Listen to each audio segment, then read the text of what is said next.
আনন্দ আর যোগানন্দ। আমি অসীম সরকার একবার গান গাইতে গেছিলাম বীরভূমের ভিতরে। তা এই দেশীয় কবি আছে, ভালো কবি, বিরাট কবি ছিলেন তিনি, চাঁদ মোহাম্মদ। তার সাথে করেছে গান, পালা করেছে দান যে কৃষ্ণ ধন আর দুর্যোধন। ও বাবা, উনি নিয়ে ঢোল নিয়ে উঠেই দেখি উনি পদ দেশে, আজ ধনে ধনে হবে গো। আমি বললাম ব্যাপারটা কি ধনে ধনে হবে গো? মানে আমি অবাক হয়ে গেছি, কিরকম কবি গান। আমি দাঁড়ায় পড়েছি, আজ ধনে ধনে হবে গো, আর ওই ঢোলে তাকড়াই দিচ্ছে, কৃষ্ণ ধনের দুর্যোধনে ধনে ধনে হবে গো।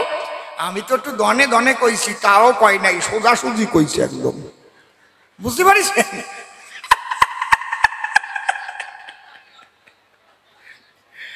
আজকে আমাদের নন্দে নন্দে হবে গো, প্রেমানন্দ আর যোগানন্দ নন্দে নন্দে হবে গো। হ্যাঁ, তাহলে নন্দে নন্দে হবে আনন্দময়। আচ্ছা, প্রশ্ন তো ভালো করিস, ওই কাঁঠাল ঢুকানো গল্প কল কেন? আঙুর ফলের রস পাশার মধ্যে ঢুকাচ্ছে, পেয়ারা ঠাসিয়ে ঠাসিয়ে ঢুকাচ্ছে, গুরুদেবের সঙ্গে এইসব আলাপ হয়? আপনারা কি করেন? আপনারা করেন নাকি? নাকি আপনাকে তো গুরুদেব আছে। তারপরে নাকি বড় কাঁঠাল নিয়ে আইছে, ও নাকি হাসিয়ে মরিয়ে যাচ্ছে। বলে হাসিস কেন? কয় আমারটা তো ঠাসিয়ে ঠুসিয়ে তবু গেল, ওই দেখো কি নিয়ে আসতেছে, এত বড় কাঁঠাল, ও যাবে না কোনটায় ভাই। কিন্তু কাঁঠাল আনার পরে কি হলো সেটা কি আপনারা শুনেছেন? শুনলেন না কেন? এই দায়িত্ব আপনাদের ছিল না যে কাঁঠালটা যখন নিয়ে এলো তার রাজামশাই, তাই কাঁঠালটা আনার পরে কি করলো আপনি সেইটা মীমাংসা দিয়ে যান। এটা কবেন না নাকি? হ্যাঁ, উনি কয় আমি ভাবছিলাম কমু, হ্যাঁ কইতে পারি নাই। বাহ, বাড়ি যাইয়ে শুয়ে শুয়ে ভাববেন।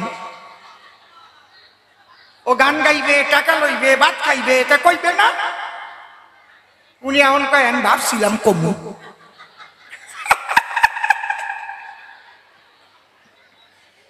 দেখেন, ওই কাঁঠাল যখন নিয়ে এলো, এই আবার সাইডে সাউন্ড হয় কেন? কাঁঠাল যখন নিয়ে এলো, রাজামশাই জিজ্ঞেস করলো যে তোমার প্রাণে কি একটু ভয়ও নাই? কেন? আমি তো বলেছি তোমাদের যে আমার পছন্দ হলে তোমাদের খেতে দেব, অপছন্দ হলে উপরের মুখ দিয়ে যাবে না, নিচের মুখ দিয়ে যাবে। তার মানে তোমাদের পায়ুদ্বারে ওটাকে প্রবেশ করাবো। শুনলে তুমি তা মনে তোমার একটু ভয়ও নাই যে যদি অপছন্দ হয় তাহলে এইটা যদি আমার পাশা দিয়ে ঢুকতে যায় তা যাবে না কোনটায়? তাই রাজামশাই, আমি ভাবলাম এমন একটা ফল আমি নেই যে যদি রাজামশাই পছন্দ হয় তাহলে আমি জীবনে একা খেতে পারি না, আমি সবাইকে দিয়ে খাই।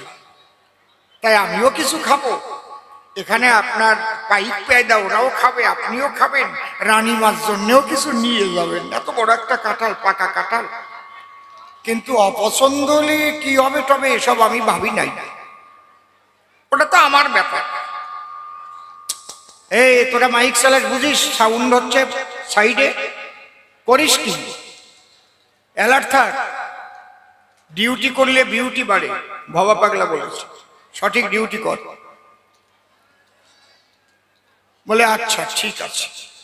রাজামশাই দেখলো এই মানুষটা খুব ভালো, কারণ যে একা খেতে পারে না তার কত উন্নত ধারণা।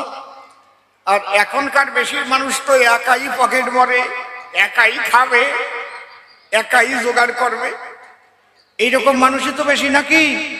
ঠিক বলছি তো নাকি? বাড়ির জন্য ভালো লিচু কিনে হাটের থেকে বাড়ি যাওয়ার সময় বড্ডা বড্ডা ছিঁড়ে ছিঁড়ে খাইয়ে তারপরেও যায়, অনেকে আছে। বাড়ি গেলি পাই কি না পাই, রাস্তায় বসে আগে 2-4টে খাই, আছে না কি? অনেক মায়েরা আছে, আপনারা না, আপনারা ভালো। স্বামী ভালো জিনিস নিয়ে আসলি, রান্না টান্না করলি ভাবে পরে পাই কি না পাই, আগে রান্না করে বসে আগে খাই। এরকম আছে না? আপনারা না, আপনারা তো সবাই ভালো, স্বামী সেবা না দিয়ে মোটে এক গাছ ভাতও খান না আপনারা। রাজা বললো তাহলে কাঁঠালটা ভাঙো। রাজা খেলো, ওই চুরি করতে যে আসছিল তারে দিল, সে খেলো, রানীর জন্য কিছু নিল, আর মাঝখানে মুগুরের মতো একটা থাকে না কাঁঠালের, ওই যে গল্প কইছে ওর পাশার মধ্যে ঢুকই দিয়েছে। যা এবার খুলে দেখ আঠা কেমন। কায়দা আছে। আমার না এইসব বাজে কথা ভার লাগে না, আমার লজ্জা করে কেমন, সত্যি ভাই। এখন ও বলিছে গল্পের পিঠে। আমার কথা বলতে হচ্ছে, একটু বসেন, সব কয়টার জবাব দেব। ও তো আমার শিষ্য ছেলে, যা বলে বলুক। ধরো সুরগুলো ঠিক আছে সব?